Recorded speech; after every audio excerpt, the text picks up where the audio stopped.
Hello, I hope you're doing great. Today we are going to talk about how to avoid certain mistakes when you are planning to create MAUI Blazor applications. So there's already a lot of people working with Blazor at the moment, and many of us have been planning to enable support for MAUI Blazor with the applications we have already developed, right?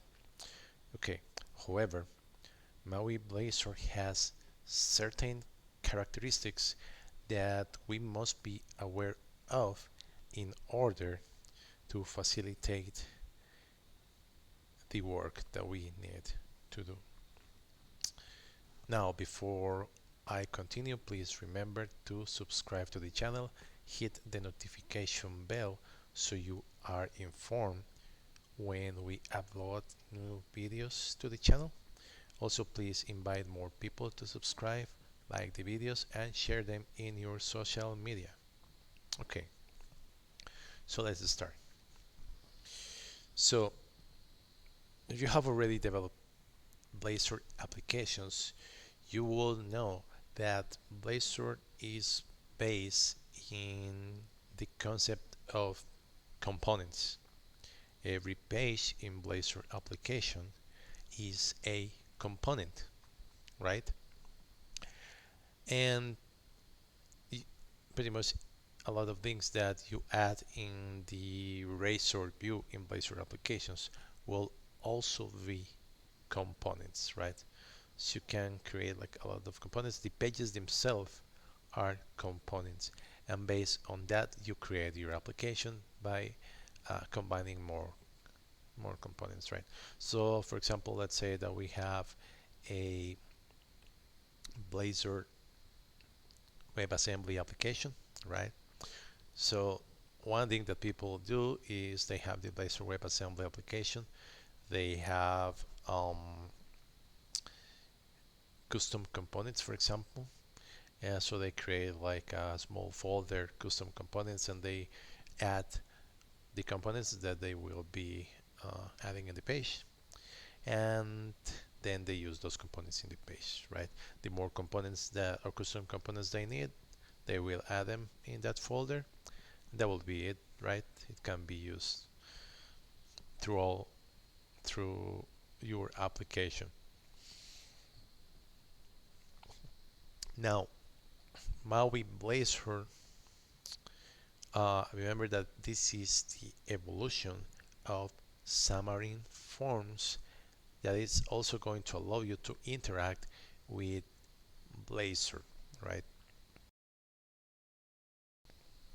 So if you want to have a consistent UI through all of your applications, you will probably want to have your MAUI Blazor application rendering the same components that you are using in your Blazor Server application or in your Blazor WebAssembly application, right? Now, there is a certain things or mistakes that you must avoid to do, right?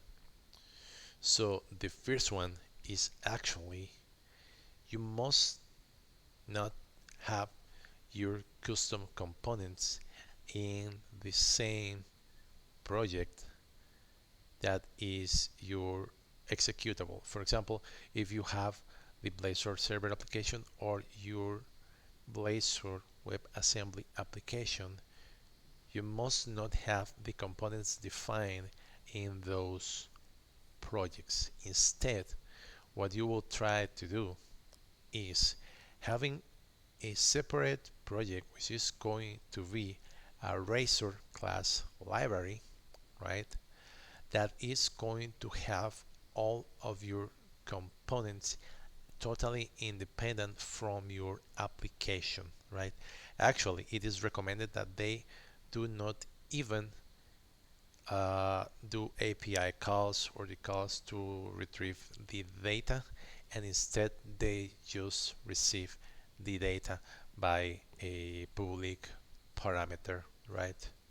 Worst case scenario, you would use like an action method, right?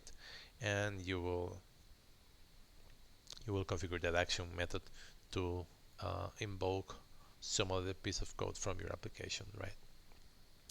The thing is that we need to have those um, components as independent as possible so they can be reusable.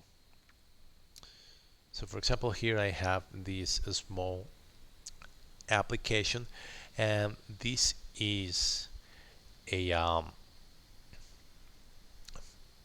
full system that has Blazor Webassembly, and it already has the beginnings for MAUI Blazor, right? So you will see that one of the things that we did is we created a fairplaytube.client services, right? And we also create a fairplaytube.components. These these components have things like the bootstrap cards, right, and the loading component, and it also have like the videos list, right? So you will see that here we have all of this defined, and the only thing that we have in here is like a public parameter that receive all of the videos of this type, and that's it. The component itself does not care how you retrieve the data. You retrieve it on your application, because even the way to retrieve it may actually change depending on your application. So this does not care about how you retrieve it. It just receives the data and renders it, right? And the client services, this is a HTTP client library, or yeah, to facilitate our calls to the API to make them reusable, right? So we don't have to write it through all of the applications. You will see that here we have, for example, the client services, right? And here we have an HTTP client service, which is basically a service that will help you to create the anonymous client and the authorized client for calling the APIs when they are secured endpoints that you need to be authorized, saying the bearer token. Yeah, and send the bearer token. We also have like the user profile client services. They are actually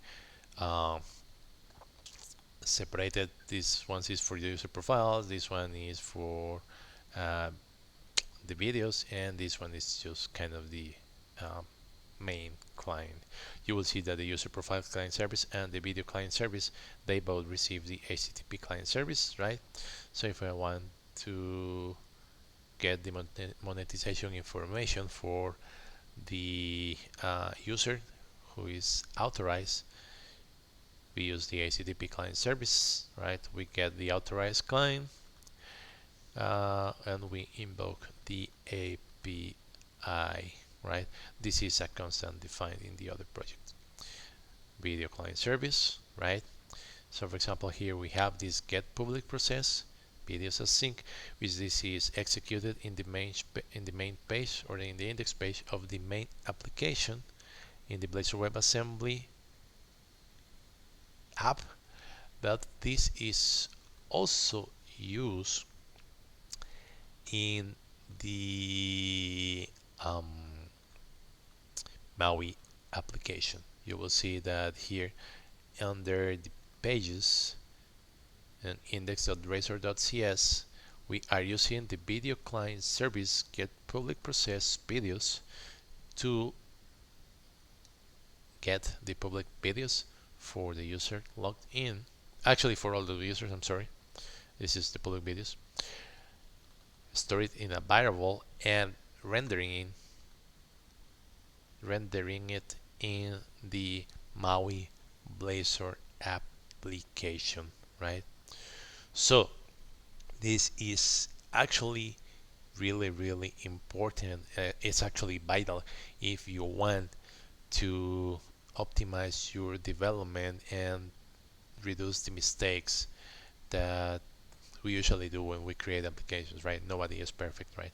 But this is really important. Otherwise, you will find yourself creating like a lot of duplicated code, right?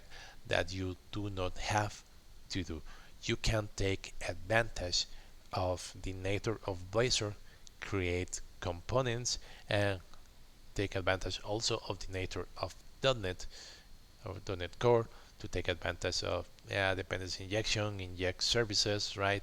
And use shared or reusable client services, right?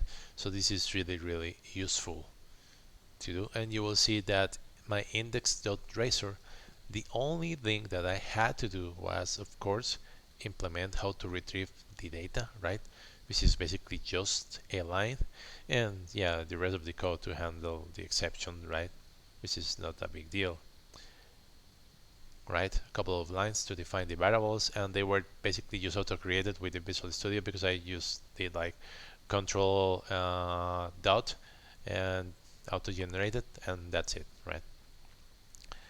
And in the index razor, the only thing that I had to do was just use the component and pass the variable that has the data, right? And that's it. It was already designed for my Blazor application. It has been running for a couple of months, right? And then I just have to move things to components to be able to reuse it, right? And this is the result. Just a single line in my MAUI Blazor page, right? And that's just because I didn't delete the. This is just that I didn't delete the other, the template stuff, right? But yeah, it's basically just a line in the razor view and a couple of lines in my .cs, because I like to work with .cs files. I don't like to have all of the code inside my razor view, right? And that's it. I hope this has been useful, and please let us know what are you working on with Blazor, and what are you planning to do with MAUI Blazor. Put it in the comments, and you can also use the channel discussion. Please remember, subscribe to the channel, invite more people to subscribe to the channel, like the videos, and share them. Have a great day.